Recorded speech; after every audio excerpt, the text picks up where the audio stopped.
Okay, hi everyone, back to probably the last video. Katrina and I have been on quite a few holidays now with the bike all fully laden.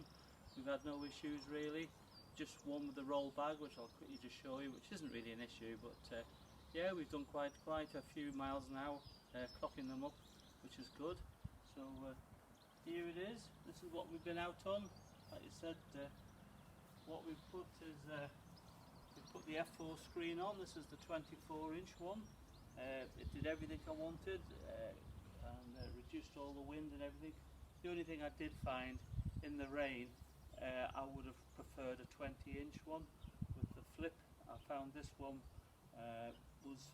we hit a lot of rain, monsoon rain in some places. I did find that the rain did stick to the windscreen, and the only way I could get it off was to put the screen all the way up so that it became more flatter, so the water would actually get off. But then you are literally looking through a screen, and I can look through a screen all day. I love a screen, but it could have just been about 2 inches lower, which makes you might as well just buy the 20-inch. I did find that in the rain, although I could look over the top, and I'm 5'9", I couldn't actually see the road in front. It was more about 30 metres ahead of me. So, that was the only problem I had really. It was the heavy rain on the motorways and etc. But that was it really. So yeah, as you can see, we've got the panniers, the Corbin panniers. They've been fitted for the whole holidays, and yeah, I can't dispute you can get more luggage in. You can do. So as you can see, Katrina will have a wander around.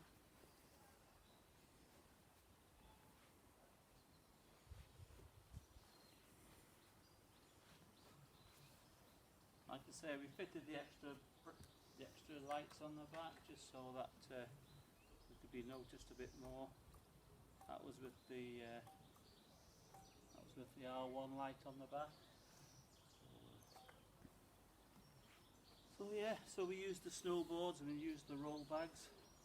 Like I say, the issue we had with the roll bag was when we fitted it, because of these arms being here, and on the pan-European, basically they're flush with, and the arms come out that way. We don't have this sticking out, so when we came to fit the roll bag, we found that it made it just stick out just a fraction. So, but like I say, it wasn't an issue. It's just me being a bit picky, really. So that was the roll bag. So yeah.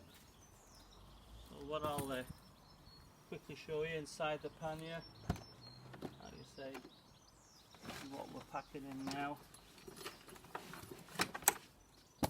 That's the bag, and like you say, this is the side with the diff, so it'll go in easier on the other side.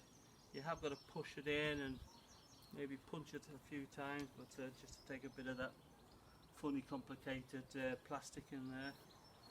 As you can see, that's the bag we're carrying now.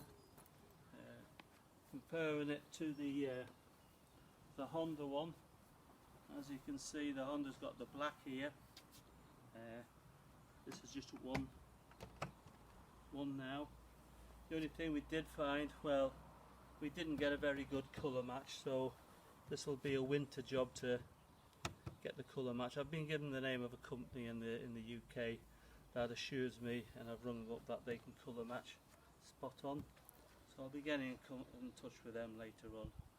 But as you can see, the Honda one, it's got the reflector on, which has got like an insert. This one hasn't, so whether you just get the reflector and stick it on, I don't know. The other point I have to make is, can you fit an open face helmet in?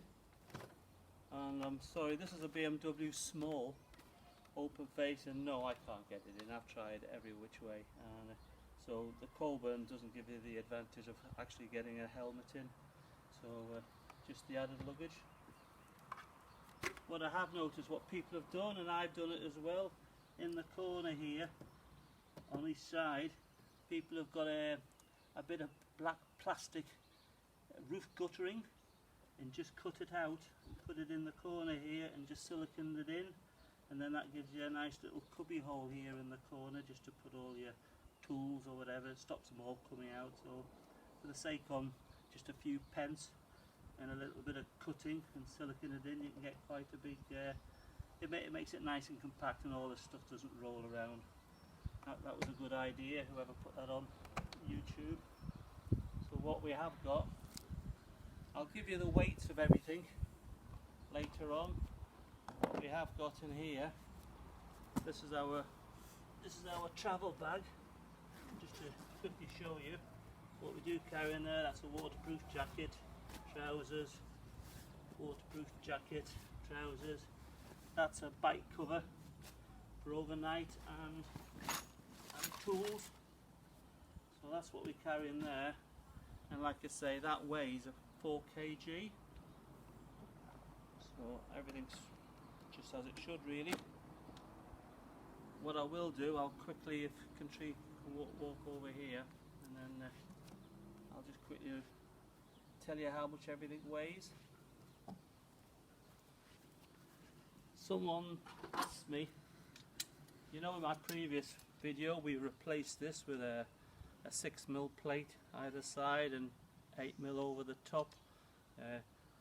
Someone asked me, how did you do it? All I did was just get this 6mm angle iron, and then I chopped it along there, and then what you do is to get it, you chop it up here, open it out, weld it, and then chop it here to bend it in, and then chop it here to bend it.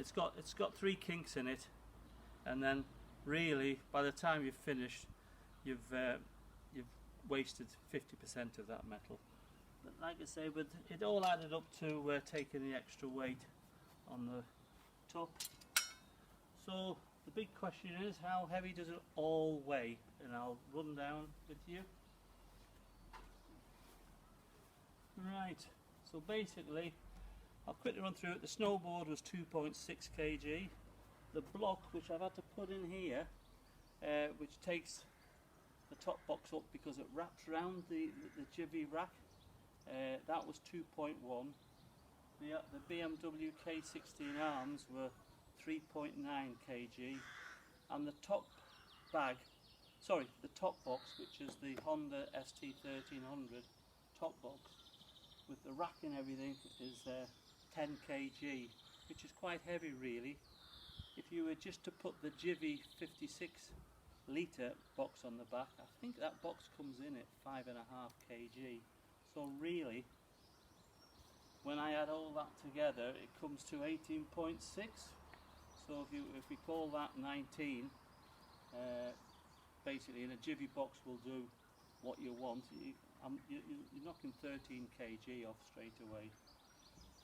So regarding the bags, each roll bag on each side, roughly 3.5 kg, and the top bag here comes in at 4, and all the bits and pieces inside, which we say is, you know, extra gloves, a map, a handbag, etc.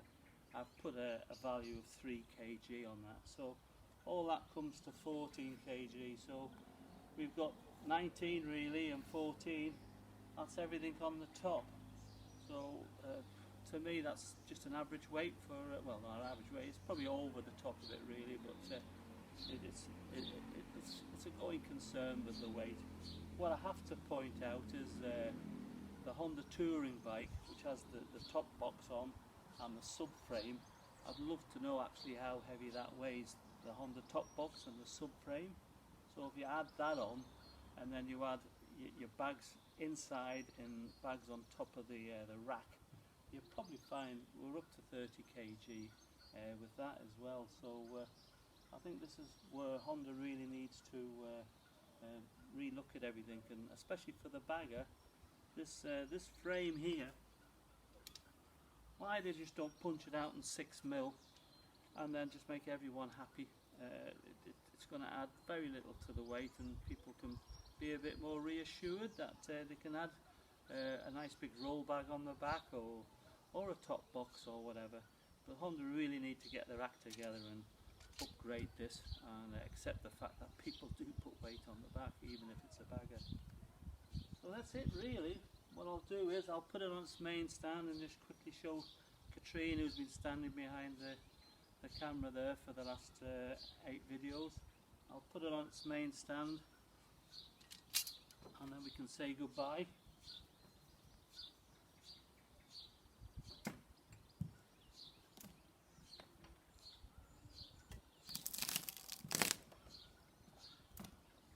Right, there you go. Just let Katrine get on.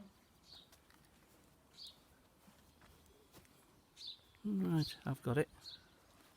Yeah.